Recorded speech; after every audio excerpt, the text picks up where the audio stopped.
right? No matter what kind of differences that we have, the cultural differences, the diverse background that we all come from, but ultimately when we have certain kind of goals that we have to achieve.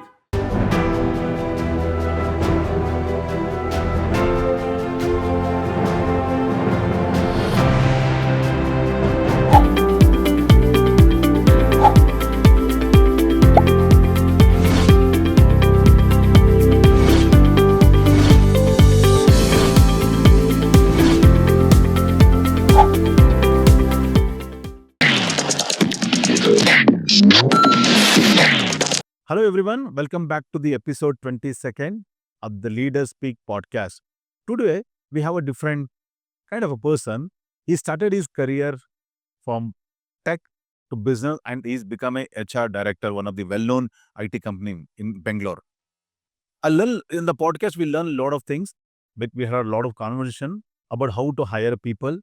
And he has more than 2 decades of experience in IT sector. I understand especially when how the person can build his career in 10 years from zero to, let's say, for next 10 years. These are conversations going to help me a lot. And there are a lot of takeaway from my side. Let's dive in to continue the conversation with Franklin. Thank you so much for coming, Franklin. Can I call it Frank? Absolutely. Okay. First of all, thank you so much for accepting our invitation to come to podcast. Welcome to the podcast 22, the Leaders Speak podcast. Okay. Let us understand about your personal life. Where you born, what your education, family background. Could you explain? Hi, Vasaf. Thank you for having me as part of the Leadership Podcast. I'm so glad to be here today. As an HR professional, we talk a lot and every day. But when it comes to this podcast, this is the first podcast for me. I feel a little bit nervous. No need Kind to of be nervous. and we relax yourself, boss. Don't worry. Thank you so much for making me so comfortable. Yeah, I'm Frank. I'm a true number Bangalore Udaga. Probably you can call that. Physically born, brought up in Whitefield. Oh, Whitefield, Allah. Whitefield. Great. Whitefield, way back, it was a quiet place, right? Surrounded with hills, old factories, Correct. and churches. And it was so beautiful, a kind of a garden city way back Now, then, right? now totally changed, right? Definitely, it has changed Like a lot. become a concrete jungle now. Concrete jungle. I would say pre-ITPL era, right? I get to see that. Okay. My dad used to work in sand engineering. He worked here almost like 26 years. That is basically automotive, right? It's a automotive, locomotive, no, it's the manufacturing of all the train engines for the government of Correct. It's in Whitefield only. It's in Whitefield. Yeah. Even today, there's a train engine which runs in Cubbon Park as part of a sand engineering. Oh, howda? Yeah, my dad was interesting. He was part of that project. So I was always feel that kind of a memory when I get to the Cubbon Park. Oh, great. Right. As a family, like my mom is a homemaker. Okay. I have siblings, 2 siblings. Both are married and they got settled in Bangalore. Oh, Right. so. And way back as a childhood, when roaming around the neighborhoods in Whitefield and tagging along with my dad for communities activities in church, right, being part of all these charities, that really taught me a lot in terms of being, doing the hard work, being kind, and always staying grounded. These three key values are one of the key things that I always looked up to my dad. That's amazing. Right. And way back in my school, the staff part of a school, it's a study agency, the Whitefield. Okay. And then I've also been part of St. Joseph's Brand Square in Chamrajpet, right? Okay. Now currently I stay in Artinagar, right? Whitefield to Chamrajpet, Artinagar. It's a kind of a triangular series in Bangalore, but yeah, that's how the life takes you in a different turn. And while I still did my education, where I did my diploma in computer science, it was definitely not a straight path. Though I wanted to be a pilot, right? Childhood dream, but it took me a different turn altogether. After diploma computer science, I did my executive masters in business administration and HR. And post that, I recently completed my CHRO leadership program from Cornell University. Okay. Right? That's a kind of a long journey. While I wanted to be a pilot, life takes you a different turn altogether. I'm still happy, but the reason is like I still ensure that my employees take off in their career aspect, though I couldn't be in the pilot. That kind of gives me a different purpose, right? A thought process like what's the best way that we can make a difference in people's life. And that is something turned out to be my passion, right? Being part of that and church activities, being grounded and ensuring that everyone we try to help. And the same passion adapted to be an HR. So that's where I choose HR. Wow, that's Right. great. And now outside of work, basically with 2 decades of experience in the HR fraternity, with outside of work, I'm married. I have 2 kids, both are boys. It's kind of a war WWF zone all the time at home, right? Be it for remote, be it for, Correct. and I still enjoy because with the kids, you still start to learn again, right? Right from the basic in terms of you cherish all those moments as you were a kid, and Yeah. now with the kids, you start to live your life again.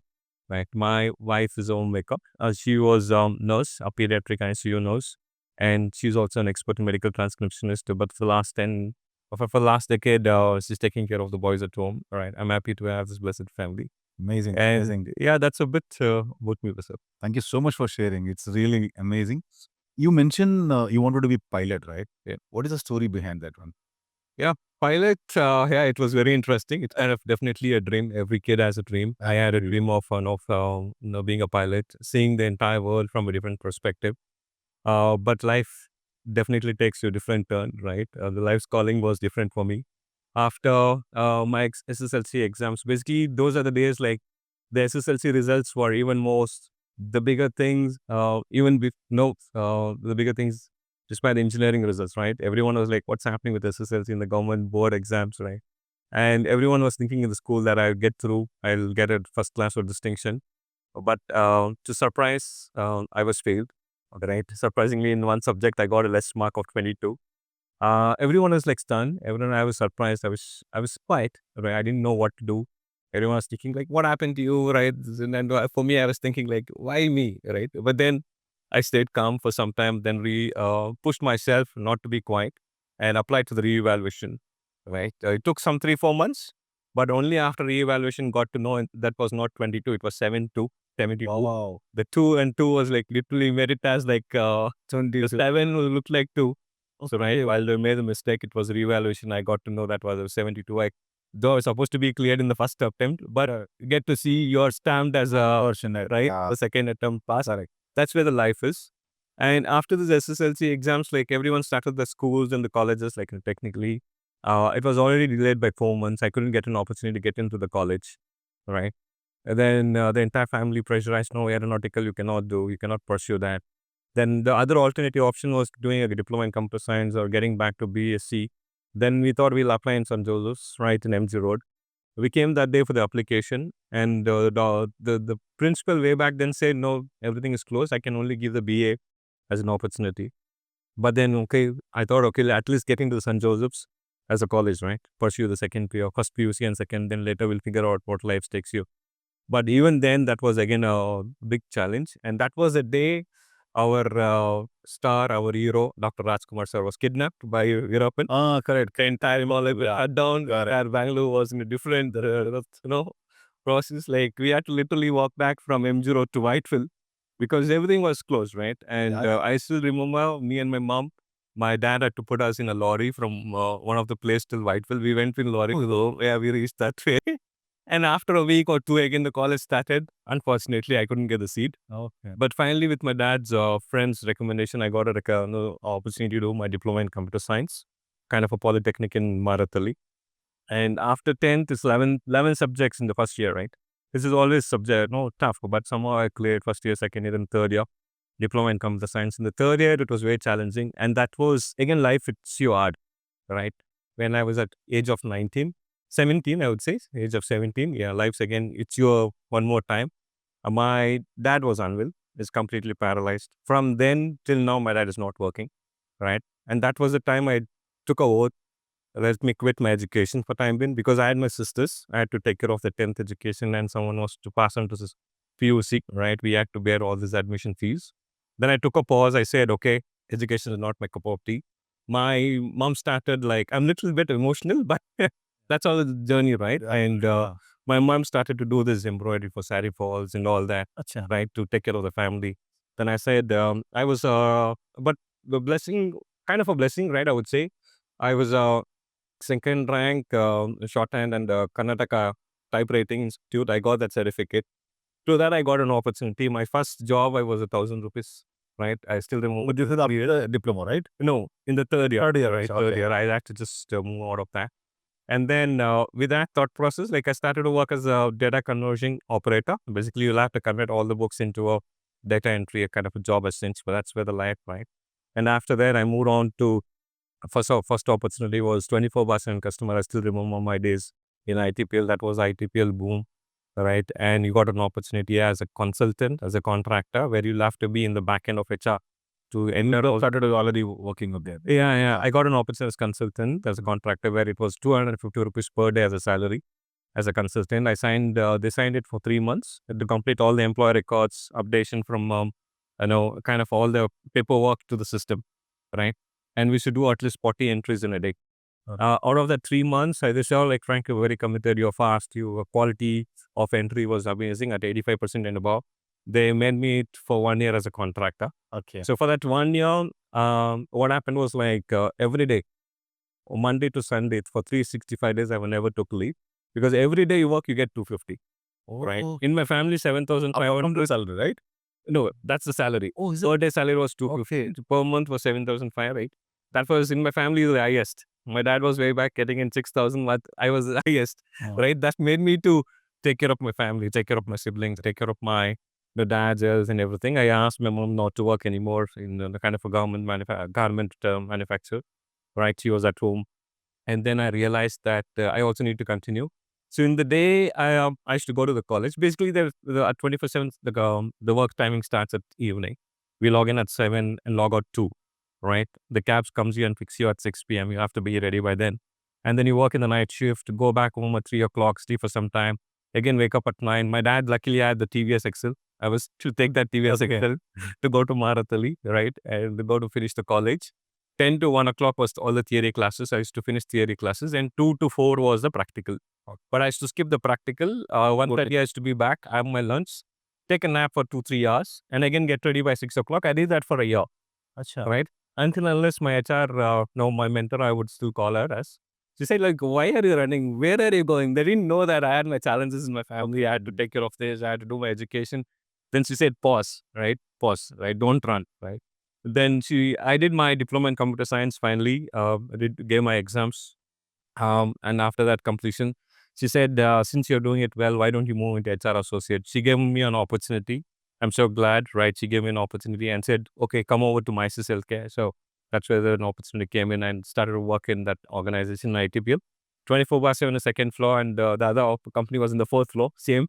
I was so happy to be part of that journey. And that's where I realized, like, as much as you've been grounded and humble, you have your mentors that will, the nature, the universe also puts you to the right people. Correct. I'm so blessed in that way. I had the right mentors, right people, so right helping each other. That was for 1 year contract. Again, as a contract, because I was never a degree holder, right? And after that, the contract got over. I didn't know what to do, right? Still that time you were studying, right? No, diploma. After that, I couldn't pursue anything, so I couldn't do anything. And So in between you discontinued that. discontinued. Okay. And then the contract got over. I didn't tell my family that I was jobless. Every day, my mom used to pack my food. I used to go to ITPL, go to the lawn, right? Have breakfast, have lunch, and then take the resumes and go to different campuses in the ITPL, apply for interviews, and come and sleep in the lawn for some time. And 6 o'clock, I log out and go as if that nothing happened. Finally a day, my cousin, who's still a mentor for me, right? He saw me and said, like, what? Why are you crying? Why are you doing? Right? Then he said, like, that's okay. That it so happens life, right? It was always tough. For you, it was never easy. Never anything. It never came anything easy, right? So why are you worried? Right? Come over. Then he took me to one of my friend in Emphasis, and then HR. Then that HR happens to be my 24/7 mentor. Right? Okay. Then, I'm so glad that she was kind of an angel then. And she said, Frank, I am a friend in Infosys. I'll definitely connect you over there. And then she called her and said, okay, I'm a friend, I'm buddy coming in, just do an interview. But Infosys, right, without degree, you cannot enter. That's one of the It was 2004, I still remember. Stepping into Infosys without chapel, right? Way back, everyone was in ties, right? That's a thumb rule in Infosys. Without tie, you cannot enter at the campus. I went for the interview, and it was for the pilot batch of Infosys USA recruitment. And out of all our MBA students, MBA freshers, I was the only guy, not even a degree holder, not even a BU degree. I was in just a diploma certificate by recommendation coming in because of the hard work that I did. And that they asked me a few questions I was able to answer, and then said, okay, I can't take you as a full time, but I'll take you as a consultant. Absolutely. I said I was part of the Infosys USA recruitment. Okay. Right. My friends are still working in Infosys even till today. A couple of them, the pilot badge. One of them, I just spoke to him recently. He's in Canada, well settled in Canada, and he's also a senior leader in HR opportunity. And with Infosys, I started as a recruitment without knowing anything. Again, there's a kind of a mentor, and he said, Frank, not to be much worried. These are the basic things of sourcing, screening, and scheduling. The 3 years of recruitment. He taught me that. I was so fortunate to learn, and then I was able to start working on the process documents in terms of what to be done, managing sourcing, managing scheduling, and all updating in Straka, and started to work on more process oriented. And I'm so glad as part of the Infosys BPO and Infosys Technologies way back then, I was working in Electronic City. And then after 1 year, that was the time that the Infosys HR all gathered, almost like 150, 200 people, all the support functions of HR, right, front end, back end of HR operations, HR business partners all came in. I still remember VP's Prerna way back, I forgot her name, but then I was awarded as a consultant. I was one of the best process oriented. I still have the Infosys certificate. Super. That was like kind of a true blessing, right? While so many MBHRs are there, and in Infosys EOC recruitment, I just got awarded, and I still have that. Right? That's kind of a way for me was like, nah, what can I ask for more, right? When God says, Frank, don't worry, you have the hardships, but I'm still with you, and that's kind of a testimony for me. And after that, then I said I wanted to be a diploma in computer science, being a little bit of technical. The thought process always want to get back to the technical thought process. But I started to love my HR because people started coming in, right? Okay. If I solve some problem, they always That is say, quite interesting. You mentioned I love HR. Yeah. I'll come back to. I just want to cut down here. Before that, I would to understand what all things happened to you. There is some reason for that. Okay, Yeah. you couldn't complete your degree, diploma, and you forcibly done things. Yeah. And someone as a mentor, someone told take a pause. Right, Yeah. that's very important because when you have a lot of things happening in your life, you don't know what to do and which area we need to go. Yeah. That time, take a step back or pause. Then you can analyze what is happening presently. Yeah. You get more clarity on that. That's very, very important. That's what you change your life on that. Very. And it is not easy to achieve the person who couldn't complete a degree Yeah. and achieve today. You're one of the HR director of one of the well-known company. That's amazing. I want to know those stories also. That's very important. Yeah. For me, same thing. I was like, if someone asked me what is story, I start with I'm a backbencher, 3 times fail. Wanted to be footballer because that's very important for me. Because you mentioned you want to be pilot, right? Yeah. I want to be footballer, but life takes something, right? Yeah. I'm become a businessman, first generation entrepreneur. Very. That's what. Because here quite interesting. Even your education path, you started with the tech, then you told some business, then HR. Yeah. What made you to choose HR? Now you talk about you told you love HR things. Yeah. What made you to HR? There is something happened to you or something, maybe you influence something that you take that path, HR. Yeah. And because technical background, some business, then HR, human resources, not easy what I feel. So true. I'm so glad that life with us very hard because those are the hard lessons that I really took it as a lesson for me. And I thought, okay, in what best action that I could help the community, help the people, right? If at all I've chosen to be a technical person, I could have just sat behind the system and sit and code and develop the codes and ship the best product. But later, though the engineering, the technical part taught me kind of a structured wise, right? More the process and systems. Yeah, yeah. And the business experience, while I want to do something on my own, it also taught me in terms of what does you mean to lose everything and start again, right? That kind of a resilience, it taught me that. And being in HR, I'm blessed, I would say. I'm so glad that life hit me literally hard. I'm so glad that I'm in HR today. It's because of the passion that I have for the people, right? Seeing them successful, giving them the career that they wanted, right? Helping them shine.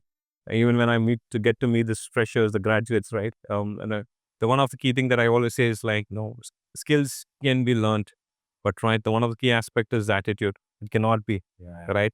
So I have the right attitude and have the right skills, and that made me to think like I'm the right job at this point of time. And it's basically about people, purpose, and the passion altogether that I had. That made me to think, to be in the HR fraternity and also contribute more to the people and culture perspective. Okay, that's great. Amazing. Thank you so much for sharing. And I want to understand because you are a technical background, you are working with 24 into 7, as a contractor. Then you got an opportunity to work with the Infosys. That's how you started your journey, right? Yeah. If I'm right. True. That's right. Initial stage, what are the struggle? What are the challenges you face? Because you're not a background of any management studies, right? Yeah. You're totally technical. That was going to complete. Very true. What are the challenges you face when you join as a HR, initial? Could you highlight those things? A very interesting question. right? As in HR, true. As in, I was never an MBA HR, right? That always been things make me think. But ultimately, what matters is like when we have to be a true HR, what matters a lot is not about the policies or the programs that we can define and develop. The most important aspect that I learned, right, is about listening. Listen to your people, all right? Listen to your people in terms of what matters to them, why they have to be in this organization, right? What is the purpose? What is their dream? Why they have been here, right? They could have been in any other organization. Why this company? When you listen to them, their problems, their success stories, it helps you to literally put a people-centric programs and policies in place. What matters for our people, defining that in the right process, right? That really helped me to do much better. Okay. And that gave me a lot of edge on the people experience. Not just we have to do just because we have to do for the sake of policies, but we have to do in terms of creating the right people experiences. No matter what, right from the interview process to the onboarding to the entire employee lifecycle process.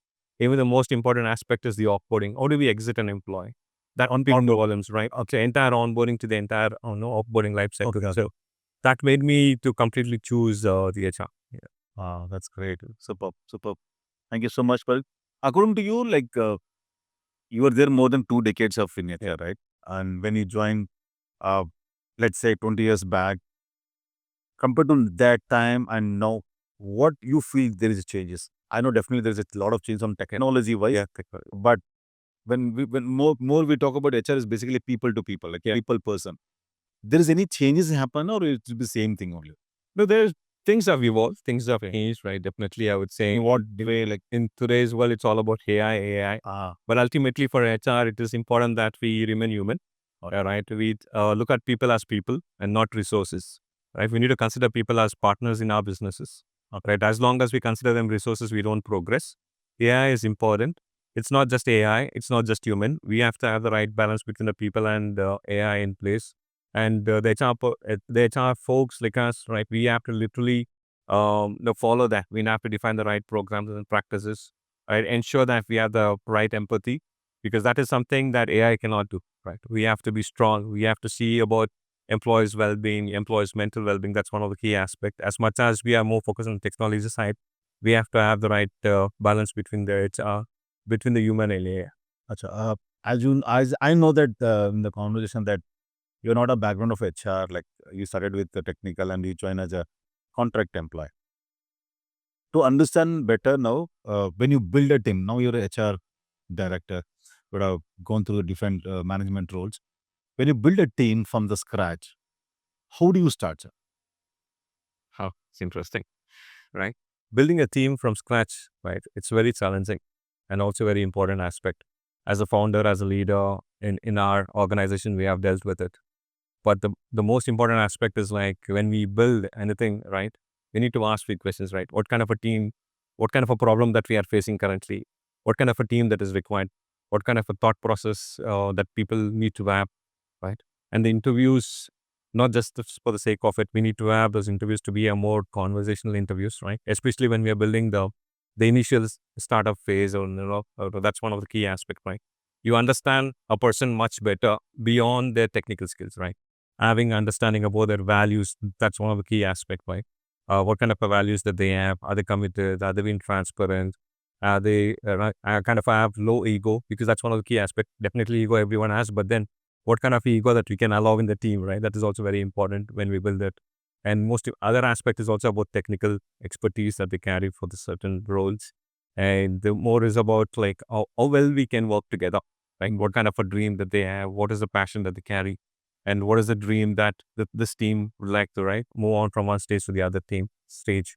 And what kind of team member that we need to have, right? So in that aspect, so it's all about IR for attitude, I would say. That's one of the key aspects, right? So certain skills can be trained. We can teach those skills, but certain attitude, definitely that is something that we cannot, right? Those, especially on the soft skills, that matters a lot, right? In today's, even in the AI era that we are in, certain attitude, and the way that we deal, the way that we communicate, the way that we have been having mutual respect, that is most important skills that we look for people.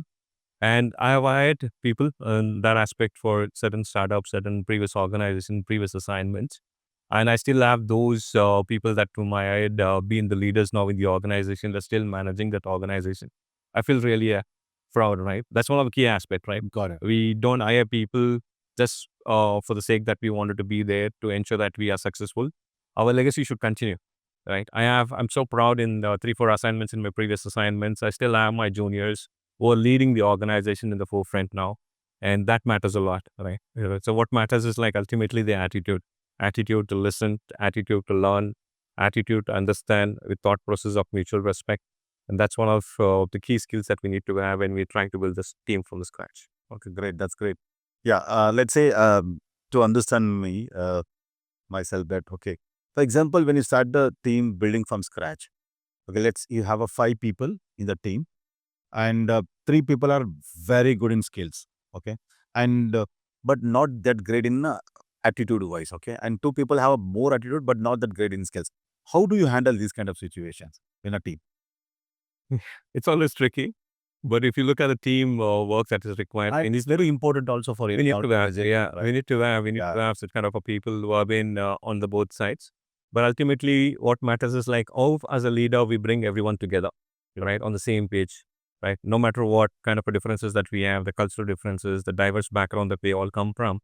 But ultimately, when we have certain kind of a goals that we have to achieve, make it very clear to the team that irrespective of your skills, irrespective of your attitudes, we all have to be working together to make a difference, right? To move forward in the life and career, to ensure that each one has, so, they have to swallow their ego. One of the key aspects is that, so to work together, right?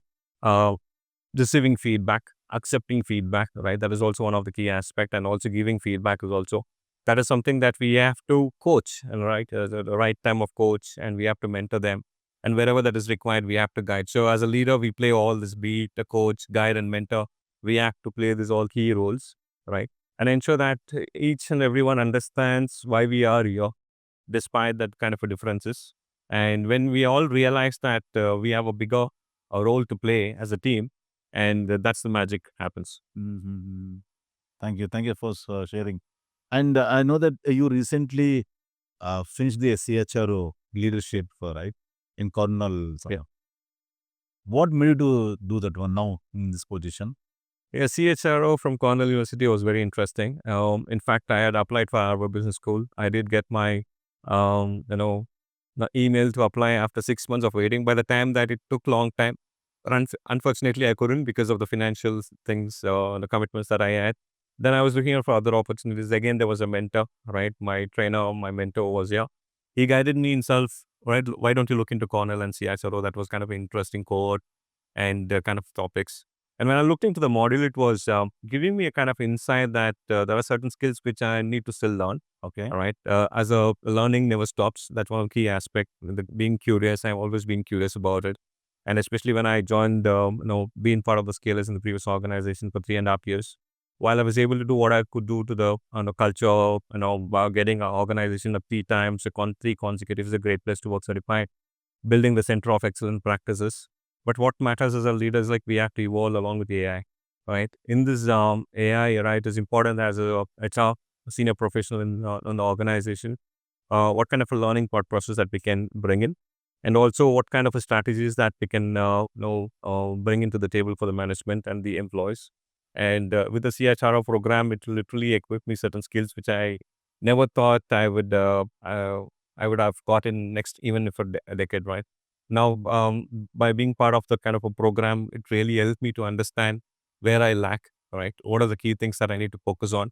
And that really helped me to shape certain strategies in the current organization, which I'm working as global director, because I'm managing multiple locations, right? Diverse cultures. And, at the same time, we have to have one organization culture, all right? Ensure that we treat everyone equally and fair. So this program has really helped me in certain process, ensuring that AI is based there, data plus AI plus empathy is one of the key aspect that literally put me to, as a key takeaway from the SketchUp program. Great. Yeah, I also firm believer in upskilling ourselves, right? That's very important because any irrespective of any kind of like roles, like or any job description. Like for example, I got my background from sales and marketing. I spend couple of minutes every day to upskill myself when it comes to sales and marketing. And as you mentioned, right, that's very important for any person to grow in himself, right? Now let's see. I want to ask you related to this one, like for example, as a person, let's say I passed out from the management, like let's say I did my BBA or MBA, then I want to join any one organization for the HR role. Okay, I started with the scratch in the sense like maybe HR executive or assistant, based on the organizational role. If I want to keep 10 years goal, okay, let's say I want to next 10 years I want to be HR manager in one of the well-known company. Yeah. What are the things to be taken care of as a person? Like when I started from zero to achieve next 10 years, I want to be HR manager. As a person, wherein I need to focus to get that ladder. Oh, that's great. It made me to think about my previous experiences, right? While I To started my highlight career, those experience, yeah, is going to help a lot. yeah. While I started my career way back without knowing where I need to be heading, whether from pilot or being in HR, Yeah. and life calling was into HR, right? And then when you started to be in HR, then I wanted to move from one organization to another organization. Wanted to be a techno-functional consultant, understanding being the technical expertise also. At the same time, having that HR experience for 3-4 years, working in few organizations, I thought, okay, let me become a techno-functional consultant. But is it Real, possible that the person who start from zero, like first year, to reach 10 within 10 years in HR manager possibility? definitely, it's possible, Possibility. right? And I'm Get an into the example. good HR manager. I'm an example for that. Okay, Because okay. I was at the age of 23. Yeah. What are the things you taken care? Like some of the Yeah, highlights pointer or parameter, if you tell me, yeah. that going to help us, my viewer. Yeah. At the age of 23, I was like working in Cineverse, right? And after completing my diploma in computer science, that's where I used to get awards. I used to get like Sport Awards, Excellence Award, and all the 3-4 awards. Then I went to my head of HR and said, like, ma'am, thank you so much for everything that you have done and you have been guiding me. And this award is like, token of thanks for you, gratitude. And she said, you're not going to stop here. We're going to move forward in your career. The one of the key aspects that she said is start learning, right? Now you are done with the family, you're settled, your sisters have done, so you'll have to be more focused in terms of your education. She literally pushed me to get to the executive MBA. So she said, why don't you do that kind of a course? I completed that at Cineverse, right? While others HRs were like moving forward in the compensation, I was in way below because I was not a degree and graduate. So I started to have my purpose very clearly aligned with my dream, where I need to be focusing on. Then I decided that I want to be at the age of 30, I want to be an HR manager, right? That is very clear. From 23 to 37 years. I don't know if you ask me, would it be possible or not? I don't know. But I had it very clear in 7 years. So what are the key things that I was planning? Like I was an HR generalist, kind of a partially HR business partner for one of the key things. I was driving many engagement initiatives and the CSR initiatives and all that.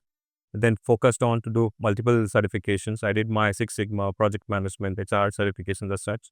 That's also added quite a lot of value to me.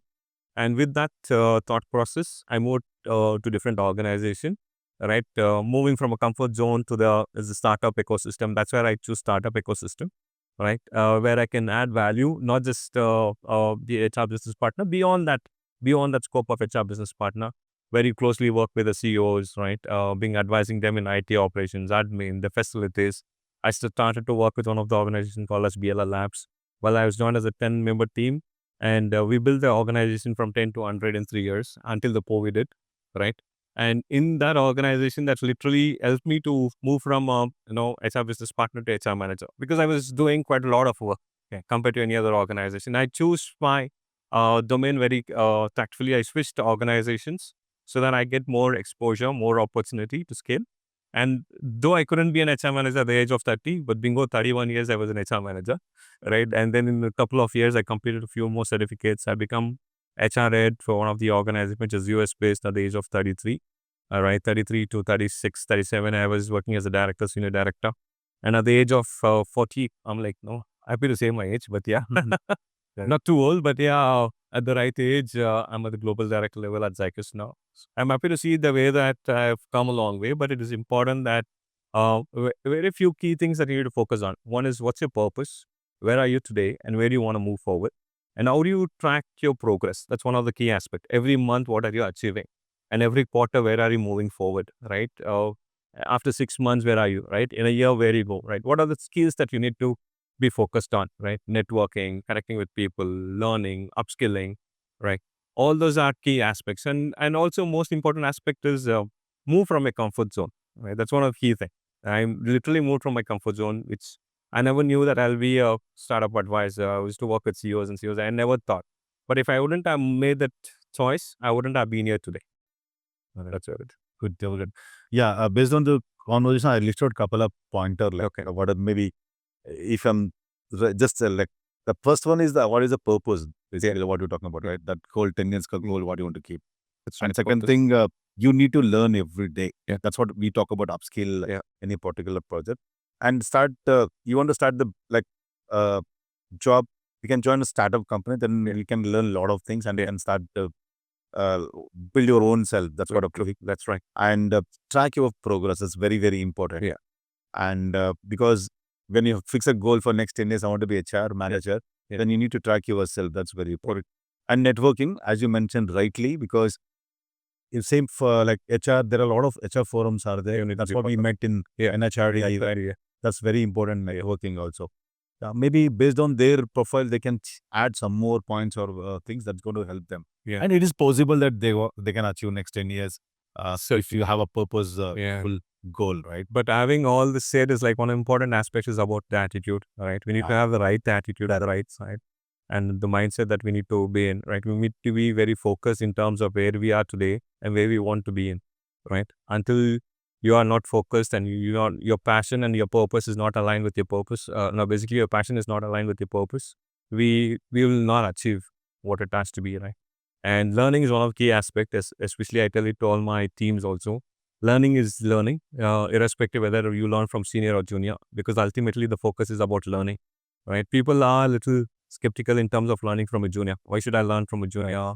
Right? Oh, you're a junior. No, but ultimately you need to think about what they are teaching us, right? What we are learning, especially with the Gen Zs coming into the workplace now. I'm learning. Even while I was in Mumbai this week, I had a quite a interesting conversation with all the youngsters who joined us. But then the different perspectives, different thought process makes me think in HR that I have to evolve, right? I cannot be stagnant. I have to evolve. I have to learn along with them because we have to create a culture that's also fitting in them, right? So learning is one of the key aspects, and learning is fun. Absolutely. Yeah, absolutely. I believe in that. Yeah, that I just started learning like after COVID. It's been 5 years. I'm putting a lot of effort on learning. And it'll be good that you change a lot. You learn a lot of things. You go Fantastic. Yeah. get new ideas. But very true. That definitely. And how about we can add feedback also on this button because it's very important. Yeah, right? feedback, right? Yeah. It's most important. I totally missed that, right? For me, more yes, me, constructive feedback. yeah, in my entire life journey, I had my mentors, I had my guide, I had my coach. The mentor, guide, coach can be your family members, can be your friends, but it's important to have it as one of your professional no workspace where you will look someone. I want to be in that person, right? You will take their skills up of bet, right? And having that mentorship and guidance and reaching out to them, right? I'm here today, and this is what I've progressed. And after every 6 months, have a cup of coffee to say, okay, I've done this. Am I in the right track? Right? I've taken some couple of. It's not a wrong path. I didn't know. I went through a different tough wrong paths, but then my mentor was able to quickly guide and say, hey, take a U-turn and come back. Right? He said, don't do that. Come back. So that was pretty interesting for me. And yes, definitely a mentor. You need to have the right mentors, right? And for me, I think this networking events, I met a couple of mentors, and everyone teaches us one of the other aspects. So it is important that we learn from everyone. Super. Yeah. Thank you so much for sharing. Thank you. Yeah, as you know that Bangalore is the capital of startups, right? Yeah. And there are a number of startups will be there, and after 1 year, 2 years, the company closed down. What I believe is that company fell because of not product fit or services based on the culture. If they don't have a good culture, when they started with 10 people or 5 people, when grew for 500 or 1,000 people, if you don't maintain the culture, it's very difficult to run the show. Like what I believe in that. What your take on that culture in your organization next year? Yeah, very interesting. Culture definitely plays a key role. For me, culture isn't a slogan, or it's not part of the posters that we put in across the walls in the office or through the websites, right? Culture is all about how we take care of individuals, how we treat people, right? When they come into the office, how they feel, right? The kind of a vibe, the environment that matters a lot, right? Is it safe and secure? Right? Are they being respected? Right? When they do kind of common mistakes, the culture allows them to speak openly, being transparent, right? Accepts the feedback in two ways, be the management and the employees together as one, right? And also when everyone has a say in it, right? And that's where the culture evolves, and that's where the beautiful thing happens when there are teams. I've seen teams, breaking out because they couldn't do it better when there was no right culture. And I've seen some ordinary teams doing some extraordinary things, right, and performing greater, just going beyond the scope of work because they're valued, they're trusted, they're supported. They get to hear, right? You get to hear about the challenges and the concerns, right? When all comes together, that kind of a magic happens when the culture silently listens to the people. And when people get to know that they are heard, that's more than enough for them to perform much better, right? As an organization, is very key, especially when we're building any kind of an organization, be it startup, the growth phase on the enterprise. The culture is important, and the culture is always a two-way thing, not just like from an employee perspective, but from the management and the leaders perspective. It also has to be a top-down, right? And as much as we are looking from the bottoms up, but it's also important, it's a two-way thing that we have to work together, ensure that everyone is like heard, everyone is listened, everyone is respected, and everyone has a say in it. That's the most important aspect of the culture. Yeah. Okay, and according to you, what is one shift for organizations to do today? Like, Well, cultural shift, right? Yeah, cultural shift is very important. A shift from managing people to enabling people. Things have changed. People have changed. Expectations have changed. People have evolved, right? As we evolve with the technology, there's quite a lot of things are in progress. What matters is like in terms of transformation change. When we have these people to thrive, it is important that we have the right flexibility, a kind of a trust, kind of a purpose, and a sense of kind of a thought process that we're able to perform much better, right? Part of the bigger picture. And when this shift happens, and when people thrive, that's where the shift begins. The most importantly, the culture transformation happens when we treat people as a partners, not just as resources, right? That's very key as part of the cultural transformation. okay, got it.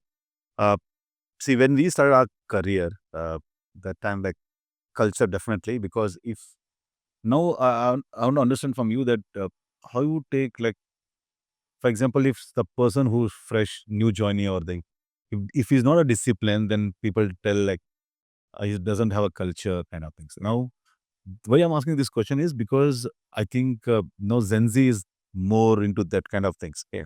How do you handle this kind of discipline in if they don't have any discipline organization like? Especially with Gen Z, like it's a matter of 15 seconds thumb rule, kind of anything which fits in the Insta reel. Oh, what do you mean by? The 15 seconds thumb rule, right? They can't, the attention span is always 15 seconds. Okay, I mean, just kidding. But they bring in quite a lot of energy to the workplace, I would say. They bring in a lot of happiness. They bring in a lot of new perspective, especially when we still don't know what kind of apps that we can use now. They're frank, you just use this application, that is very important, right? And there's kind of a transformation. We have to accept them, right? And also we have to educate or kind of train the managers now, right? And not just by having the senior folks, but we have to just make everyone adapt to the kind of an environment. When we bring in the kind of a Gen Zs to the team, the managers need to be capable enough to understand that we are bringing in the fresh perspective, and our thought process has now been an old age, kind of experience, right? And that won't fit it. We have to evolve. It's kind of a two-way in terms of what matters to them, what matters to us, and how we put together on the table, and how are we aligned as as a one kind of a one purpose, one team. That matters a lot. okay, great. Then how do you advise Gen Z from campus to corporate program? Yeah, that's interesting. I've been part of this campus to corporate program for the last 6, 7 years. I would say more than that. I've done almost like 20 campus visits, and every year at least I visit 3 to 4 campus. That's part of the campus to corporate connect as like the individual. I don't go from the organization side, but I spend my personal time in meeting the students. Right, it is important that we give a space. In those days, we never had that opportunity. What corporate Yeah, means a lot correct. until unless we deep dive into a corporate world. Oh, this is a corporate world. Okay, this is a bigger organization. This is enterprise.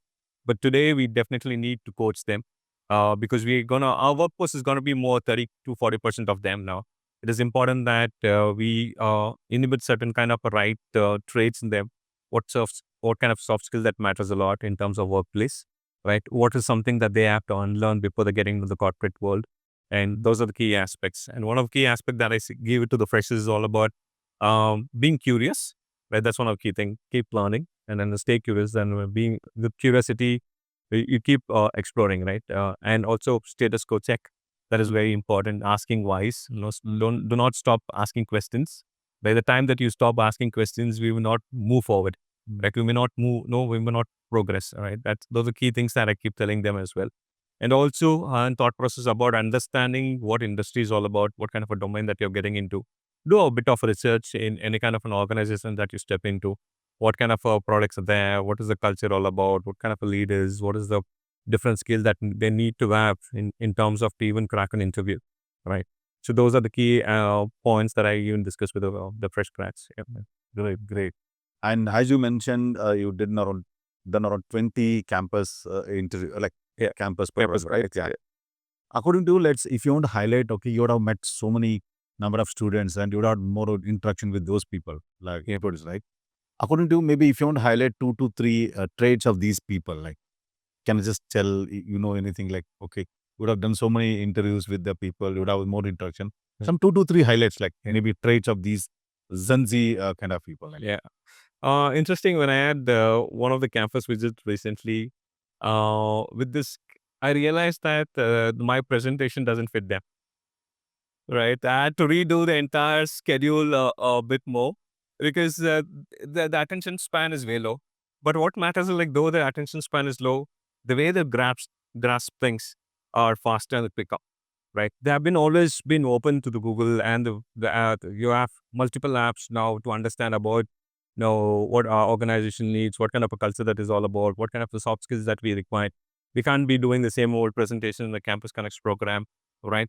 But and also I realized that when we asked a couple of profiles, I saw one of the interesting profile in one of the candidate. It had a very clear kind of a personality code, right? She did a 16 personalities assessment, and she did put that kind of a code that attracted me, right? People are adaptive in that way, right? I'm a protagonist. I am a type, this type, I'm that type, right? So it's easy. It's like I don't never thought a fresher would do that, but I'm so glad that the students have evolved. They have done this personality assessments. While the psychometric assessments are one of key aspect in today's organization, understanding the thought process about it, but students also evolve, not just by creating one kind of a page document. Right, it's very clear about what they have to be focused on, right? What kind of a organization they need to be in, and it was very interesting. And the next campus meeting that I went to, I had all my schedules from presentation. I moved it to videos. Right, okay. I was playing videos. I was having classes. I was kind of having mutual conversations. Right, it's a kind of a two-way conversation. It was very interesting to have that, and because I realized that I need to evolve. They taught me that, right? Wow. And that learning is something that as I mentioned, learning is learning, whether it's from junior or senior, doesn't matter, right? I learned from students as well. As much as I went to share my experience and some insights, I have had my own takeaways as well. That was very interesting. That's good. I think these will be more proactive in things what they're doing. Yeah, very proactive. They've been very smart. They know how to use ChatGPT to the best. They know what kind of a presentation application to be used, right? You don't have to sit and design your decks and all. They just write the content, upload, and it automatically gives you a wonderful presentation, a deck. You don't you don't have to work for 30, right? Almost like at least in a day or two if you have to do a business presentation. But today's kids are more proactive. They're in the right phase, I would say. Yeah. Okay, when you do campus interview like programs, you go with the metropolitan city or you go for tier 2, tier 3? Now, we focus more on Tier 1. That's one of the key aspects because of the current organization. But in my previous assignment, the more focus is also on Tier 2 and Tier 3. And that was also part of the CSR initiative that we did, right? We want to bring in people and from Tier 3 and see what are the key things that we can upskill them, right? Even be the communication skills, their thought process about how to write, right? Giving that kind of a system, kind of a computer literacy, that was also on thought process for us. And we did hire from Tier 3. And they turned out to be one of the best team members in the organization because they were so dedicated, so committed, right? Hiring from Tier 3 because they come from that kind of a background. Yeah. And they know what kind of a job they have in. And they've always been grateful. They've always been grateful. They've been loyal. It's not that in the tier one I don't get this loyal and dedicated, fresh grads, but definitely they are in the top notch. That's always been there. But it's an opportunity for tier three and beyond that cities, right? It's a great win for the organization and for the, I would say, for the fresh grads as well, right? In today's world, right? It matters a lot in terms of how we wanna build your organization, right? You need to have the right values.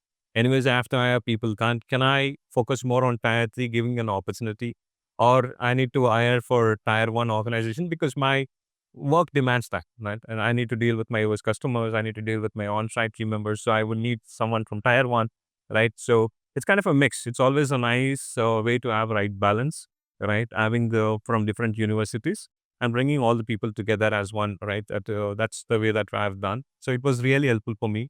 And I've learned a lot. I learned a lot from Taiwan universities, what kind of students that we are having, the smarter they're the quicker, the faster, the efficient, right? And we learn from them. We learn from tier three, tier two students as well, right? Ultimately, we are all humans, and that goes a long way when we all connected in one purpose, I would say. I keep speaking about this purpose and culture because it is very important Yeah. to, we need to be aligned in that aspect. And this decision be made by HR or management, like you need to hire particular cities or particular colleges. How do you define those? It always like a two-way. I would say the management definitely asks, they ask in terms of bringing from tier one, be it from the reputed law universities or the colleges, right? Because they have seen that pattern. Certain universities are with the right engineering students where we are able to make them productive in a matter of 2 weeks or 3 weeks. From bringing in from tier three, it needs time, right? They need to upskill, they need to unlearn certain things. It takes time for them also to be adaptable, so it all depends on what kind of a project that we are focus on. What kind of a team members that we need. Do we need someone who can be more efficient from day or week one or week two, right? Or that kind of a call that is done by the businesses. And HR definitely plays a role in terms of what kind of a universities, what kind of a students that we need to focus on, right? What kind of a grade, all that is, it's kind of a good work between the HR and management, I would say. That good, good. Okay, as a person, as a Frank, how HR has shaped you outside the world? Because why I'm asking is because you're not a background of HR, like you're not not a management student, like not MS. You come from the background of technical diploma. Yeah. How do you help you as a shape yourself in hours like HR? And I would say that I'm probably I can say that I'm an HR now because I've Yeah, I know. I this and other programs and I've been in this for the last close to 2 decades. It has definitely shaped my life much better. When I get to see people thrive, people shine in the career, right, and that has added value to their personal life. They were able to buy a new home. They were able to move on to different on-site. And they will always send a note to me. Hey, Frank, it's all because of you believed in me giving an opportunity there in the organization. Wow. It's all because you brought me from this campus, right? If you wouldn't have been there, I wouldn't have joined. I joined for this just for your right in this organization. And your thought process has really helped me. When I get to hear that, I really feel that my purpose and I'm really happy about it, that making a difference in someone's life. And that has really helped me. And that's always I said, right, at the start of my call, this podcast. One of the key things is be kind, right? Hard work is one of the key aspects. Be grounded. And that helps me to learn. And that also makes me to think that I'm in the right profession now. Though life wanted to be a pilot, but life has a different thought process. And I would say this is definitely a calling for me to be an HR professional. And I love to be in this professional to ensure that adding a kind of a small, a kind of a, you can make a, when you think that you can make a difference in someone other life and career, that kind of, it's kind of a blessing. Okay, you mean to say that uh, you're there from last 20 years in HR that's made you to more grounded now Yeah. and more humble towards the people. That has definitely helped me a lot. And whenever we get your colleagues or any team member or junior, if they reach in a different milestone in their life, Yeah. that give more happiness. Definitely, yes. Yeah. Because for my, for kind of a professional that I'm in, kind of a people and culture that these are the two key things that I always believe in. I'm a people person and I want to be more focused on the culture aspects. When we have the right people, when we are in the right culture, when we know that we can build this together as one, and we can definitely do the best that is required to be done, right? And that is something that I always believe, and I consider my employees as my customers. That's the thought process that I'm always in. definitely not behind the titles. No matter what, I work with you and my on the ground, on staff from the ground, right from that level to the CEOs and CXOs at ease. And it matters a lot because it's easy to, it's important to understand from everyone's perspective and what kind of an organization that we are building together, right? As much as we are adding every day to our work life, it is also adding our life, right? We are also growing along with the organization. So I feel that every day that you should add value, you should make a difference, you should make an impact, right? Make that as a focus. That's one of the key focus for me. What did I do today? And what did I do for my people? And that's has evolved over a period of time. And with my kids at home, and they teach me a lot in terms of many new things. That kind of a curiosity always keeps me kicking. Right, it is very important to be grounded at times. Right, no matter what title that you are in, because it's not about title. It's about how we deal with people and how we respect them, and that's something comes back as well. I believe in. Right, so that's where yeah. Good, good. And I know you were the HR director now. What next?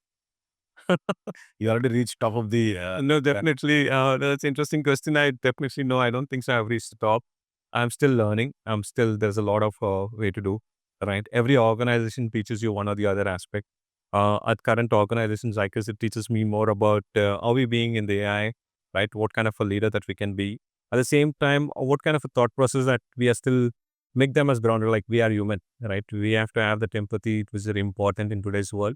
And how do I nurture that, with all the leaders, right? It is important that we are in the fast forward world, but at the same time, we need to stay, right? At the same time, stay, pause, right? Pause, take some time, realize where you are, what is happening, where you're going forward. And at this point of time, I don't think so. I'm ready for any other gig. I'm pretty good. I'm still in the learning phase. So yeah. That's great. Thank you. Thank you so much for sharing. Thank you. Thank you so much. Yeah. What's next for me is basically I'll continue to do what I'm doing. I'll build more cultures in terms of where people can thrive, bring in more AI and innovation into the HR space, train more young professionals, and I'll continue to learn. That's one of the key aspects. There's as long as it moves forward, yeah. Apart from that, apart from learning, anything else you want? As of now, no. Culture is one of the key aspects that I want to thrive in. Yeah, let's see if things goes on well. I may start my own company. That's great. Super. Amazing. Thank you. Okay. Next, what do you want to give, let's say, to upcoming HR professionals or any uh, Gen Z people, or 3 tips from your end? All right. For more young professionals in HR, I would say slow down, take a pause, don't chase titles, right? Chase skills, right? Acquire more skill. That's one of the key aspect. And also in terms of be humble and grounded. That definitely keeps you as a people person at the art of everything that we do. That matters a lot. And stay curious, right? That's one of the key aspects. Stay curious, understand what matters to the organization, what matters to the individual, what best kind of programs that you can bring in to enhance the people experiences. Great. Thank you so much for sharing all your experience in your life, and taking up time and coming and sharing all your inputs.